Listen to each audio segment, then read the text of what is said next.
This is lab 10, and it's going to deal with pendulum periods. It's very near lab 14 in our computer.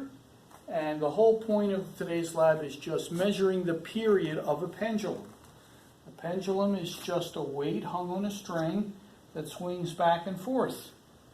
In this particular lab, we're going to use our photo gate, and we're going to have the pendulum passing through the eye of the photo gate. The photo gate's hooked up to our computer, and it will be measuring the time period. And when we say time period or cycle, how long it takes for the pendulum to go from this point all the way to the other side and then back. That's one complete cycle. We'll be measuring the time, how long it takes to do that. Later in the lab, in the question and answer portion, you'll be calculating the period. So you'll be able to compare your measured period to your calculated period. And what we want to try and do here today is determine what matters when it comes to a period. We're going to do a number of different cycles and a number of different trials to see which variable is the period dependent upon. One of the variables is the amplitude angle.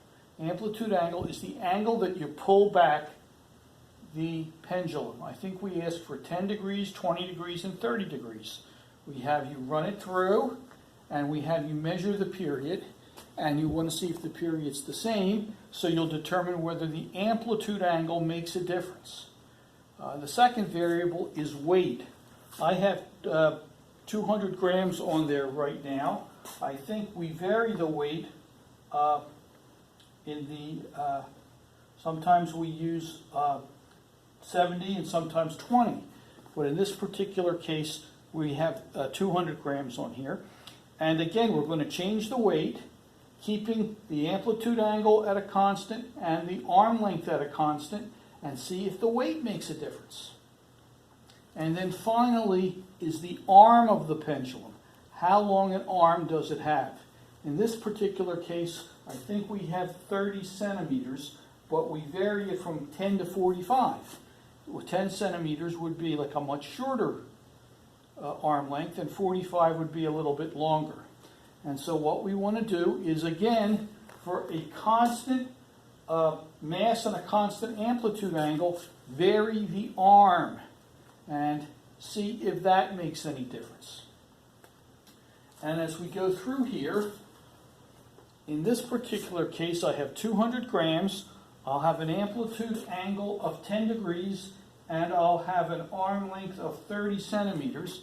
And we'll do the pendulum, and we'll look at it on our computer screen. And the first couple of trials you kind of ignore, and it's from about the second or third second on. You can see it's consistent, and you see we're getting a period of about 1.13 seconds, which means it takes 1.13 seconds for that 200 gram weight at a 10 degree amplitude angle and at a 30 centimeter arm length to go back and forth. So what I want you to do is, or what we will do is, we'll vary the amplitude, we'll vary the weight, and we'll vary the arm length, and we'll get various periods, and we'll compare the periods to see which one, if any of those three factors, affect period. And then later in the lab, we'll calculate the period, and we'll compare our measured period to our calculated period.